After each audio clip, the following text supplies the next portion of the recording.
Fala pessoal, sejam bem-vindos de volta ao nosso canal, ao Desafio das Súmulas. Vamos estudar aqui uma súmula interessante, que é a súmula 211, e a gente vai abordar aqui o tema que é o tema de pedidos implícitos e também de decisão implícita.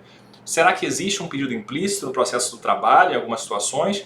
E mais, será que pode existir uma decisão implícita no processo do trabalho, uma decisão que não foi expressa, portanto, na sentença? Então fica comigo aqui que a gente vai desbravar e desvendar esse tema a partir da súmula 211. A súmula está aqui na tela e ela fala o seguinte: juros de mora, correção monetária, independência do pedido inicial e do título executivo judicial. E aí menciona: os juros de mora e a correção monetária incluem-se na liquidação, ainda que omisso o pedido inicial ou a condenação. Bom, percebam aqui o seguinte, né? Eu não vou enfrentar aqui de forma mais detalhada o tema dos juros e correção monetária, mas a gente tem um vídeo já específico sobre isso aqui, em que eu vou enfrentar a questão do uso da taxa Selic como índice de juros de mora, né? E também de correção monetária, o uso do IPCA mais a TRD na fase pré-judicial, né? Se você tem dúvida com relação a esse tema, basta pesquisar aí no YouTube, né? Juros de mora, correção monetária, Felipe Bernardes, vai aparecer o nosso vídeo aí sobre esse tema. Aqui a súmula é mais específica, porque ela trata então da situação do chamado pedido implícito, né? E a súmula já reconhece aqui, de antemão, né? A súmula já reconhece que os juros de mora e a correção monetária são pedidos implícitos. E eu já vou adiantar aqui também o seguinte, já vou adiantar que os honorários advocatícios sucumbenciais eles também são pedidos implícitos, tá? Não está aqui na súmula, mas a gente vai mostrar aqui na sequência o artigo 322, parágrafo 1º do CPC, que menciona: compreende-se no principal os juros legais, a correção monetária e as verbas de sucumbência, inclusive os honorários advocatícios, tá? Ou seja, ainda que eu não tenha um pedido certo, como fala aqui o dispositivo, ou seja, um pedido expresso, um pedido explícito com relação a isso, essas três verbas elas têm que ser apreciadas na sentença, tá? Cadê? Volta aqui.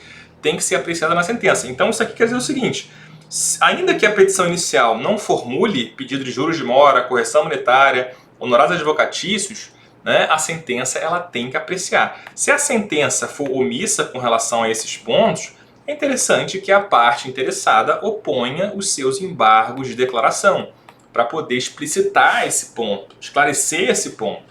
E aqui que vem uma grande diferença, aqui um ponto que é um ponto típico de pegadinha aí de prova de concurso, até na prática isso pode induzir as pessoas a erro, que é o seguinte: olha só, né, uma coisa é o pedido implícito, outra coisa vai ser a decisão implícita.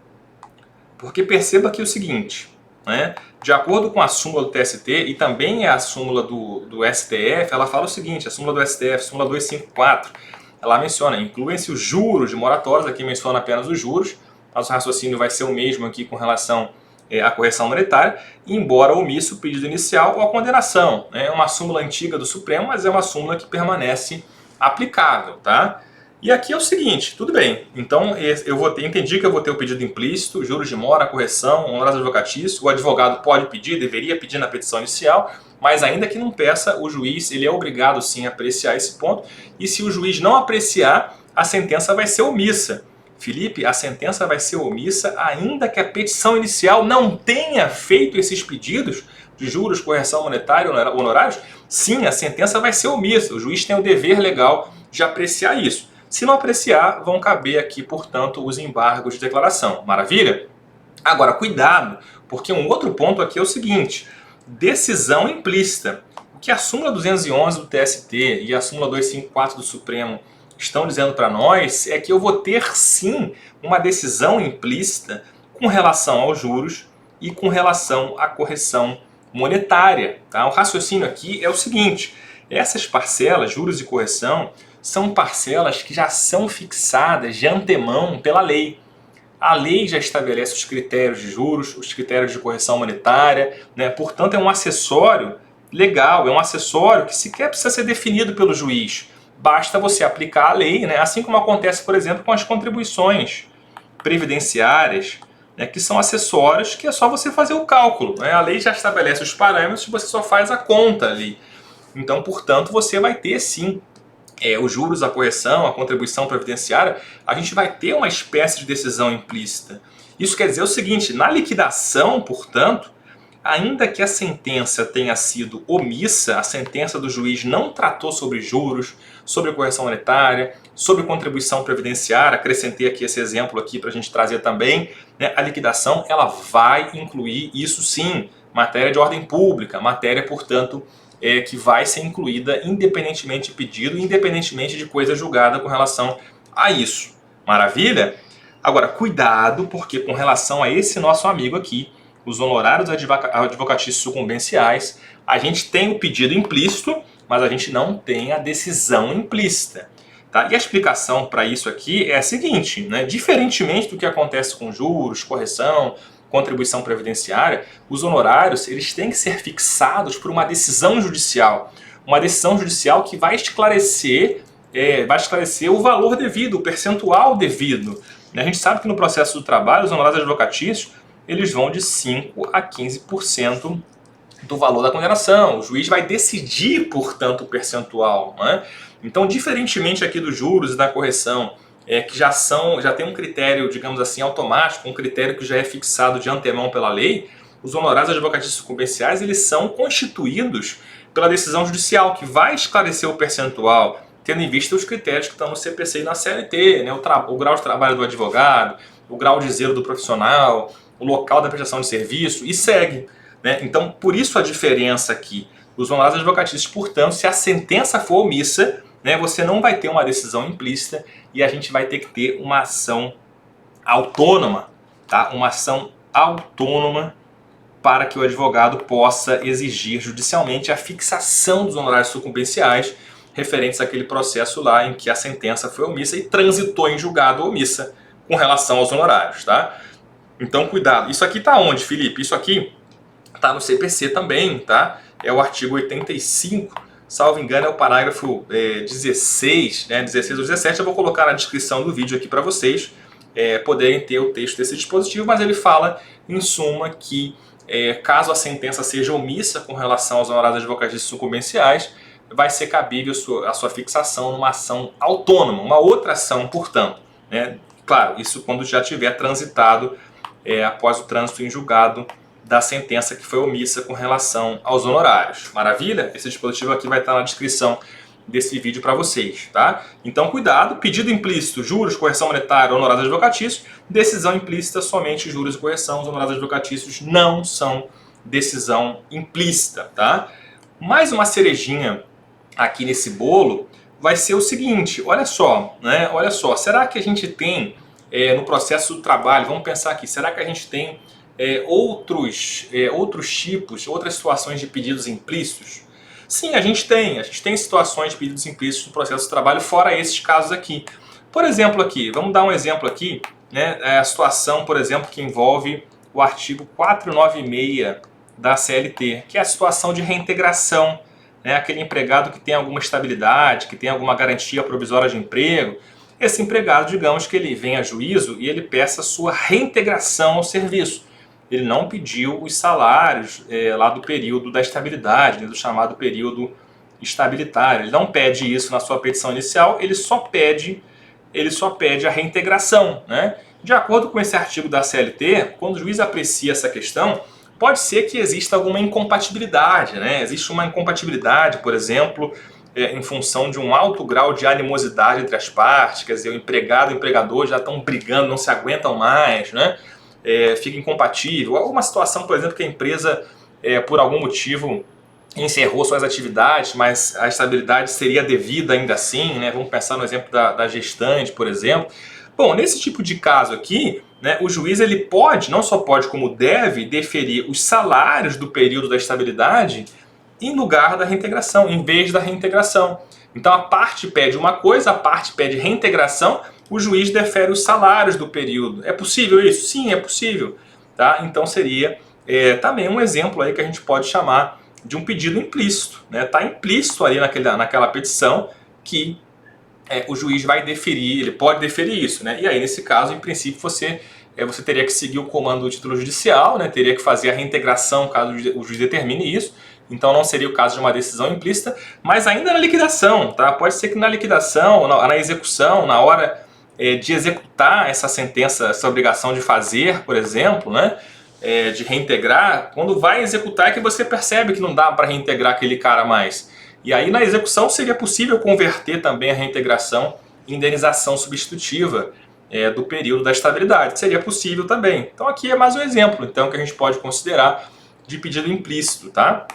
Outra situação, essa aqui já é um pouco mais polêmica, mas a gente pode interpretar também o artigo 467 da CLT, que é aquele artigo da CLT que fala o seguinte, olha, com relação às verbas rescisórias incontroversas, né, as verbas, portanto, que decorrem da rescisão do contrato e que sejam incontroversas, não tem nenhuma discussão, não tem nenhuma controvérsia com relação àquelas parcelas, né, se o empregador não pagar essas verbas na primeira audiência, esse empregador ele vai ter que pagar essas parcelas com uma multa de 50% sobre o valor dessas parcelas.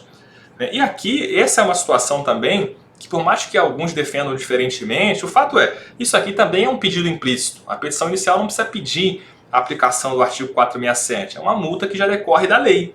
Tá? Então aconteceu, primeira audiência, a gente tem verbas incontroversas, o empregador não fez o pagamento na primeira audiência, o empregador vai pagar com multa de 50%. O juiz vai incluir isso na condenação. Tá? O juiz pode, não só pode como deve, incluir isso na condenação, sim, apesar da omissão. Então eu posso considerar também que seria um pedido implícito. Então a gente nota que existem algumas situações de pedido implícito no processo do trabalho. Né? Isso até leva alguns autores até que eu gosto bastante, que mencionam que existiria um princípio, então, portanto, deixa eu voltar aqui para a tela, um princípio da extrapetição no processo do trabalho, né? Como se o juiz não estivesse vinculado aqui aos termos da petição inicial e pudesse julgar fora do pedido. Né? Alguns autores, como o professor Mauro Schiavi, falam isso. Olha, eu, Felipe, não concordo com isso. Por quê? Porque eu não posso chamar de princípio algo que é uma exceção. As situações, então, de julgamento fora do pedido, CLT artigo 467, CLT, o artigo que a gente acabou de mencionar, também com relação à reintegração, né, a situação dos juros, correção monetária, perceba, são situações excepcionais. São situações excepcionais, né? Então 467, o 496, os juros, a correção, os honorários. Perceba, tudo isso aqui são situações excepcionais. Eu não posso chamar uma coisa que é excepcional, uma coisa que é exceção, de princípio. O princípio, na verdade, é o princípio da adstrição. O princípio é o princípio da congruência entre sentença e pedido, o princípio da inércia da jurisdição. Esse é o princípio. Essa é a regra geral. E aí, excepcionalmente, eu vou ter algumas situações em que o juiz pode julgar fora do pedido, em que você vai ter a figura de um pedido implícito. Né? Mas, então, portanto, a meu ver, eu não posso chamar isso de princípio da extrapetição. Tá? São situações pontuais, esparsas e avulsas que não têm nenhuma coerência, nenhuma sistematicidade entre si. Maravilha? Então, beleza. Então, ficam aqui nossos comentários, né, com relação a esse tema. Pedido implícito, decisão implícita, muito cuidado com essa diferença, envolvendo os honorários advocatícios sucumbenciais e outros exemplos também aqui envolvendo essa situação de extrapetição, que não é um princípio, na verdade, são situações esparsas de julgamento a partir de um pedido implícito. Maravilha, minha gente? E para fechar aqui, né, a última cerejinha do bolo é a seguinte, muito cuidado, porque tudo que a gente falou aqui é a situação, né, em que a sentença é omissa. Eu tenho uma omissão, portanto, da sentença. Tá? Agora, vai ser totalmente diferente se a coisa julgada, se a sentença, portanto, expressamente afastou aquela parcela. Tá? Afasta aquela parcela. Então, por exemplo, digamos que por algum motivo que ele tirou da cabeça dele, o juiz fala o seguinte, olha, nesse caso aqui, não são devidos juros de mora, não são devidos correção monetária, ou então, nesse caso aqui, não são devidos honorários advocatícios, por exemplo. O juiz enfrentou esse tema na sentença, ele não foi omisso. Tá? Se o juiz não foi omisso, se o juiz enfrentou esse tema, eu tenho uma decisão com relação a isso. Se essa decisão não for objeto de recurso, se o recurso não for provido, eu vou ter uma coisa julgada. E aí a coisa julgada, nesse caso, vai ser respeitada. Aí, nesse caso, você não pode incluir na liquidação isso.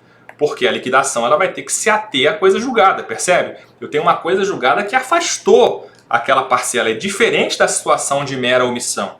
E aí, se eu tenho uma coisa julgada, a única forma de reverter isso seria, claro, através de uma ação rescisória. Se estiverem presentes aqui os pressupostos da ação rescisória, poderia ser objeto de uma rescisória para fixar, por exemplo, juros, correção, honorários que foram afastados pela coisa julgada, tá? Então, cuidado para não confundir a situação de omissão, que é a situação aqui da súmula 211 do TST, com a situação de coisa julgada que expressamente decide aquela questão no outro sentido. Maravilha, minha gente? Então você vê que é uma súmula que parece simples, mas que tem vários detalhes, várias ramificações, desdobramentos que a gente conseguiu analisar com profundidade, como a gente sempre busca fazer, tá bom? Um abraço então, obrigado pela companhia de sempre e até o próximo vídeo.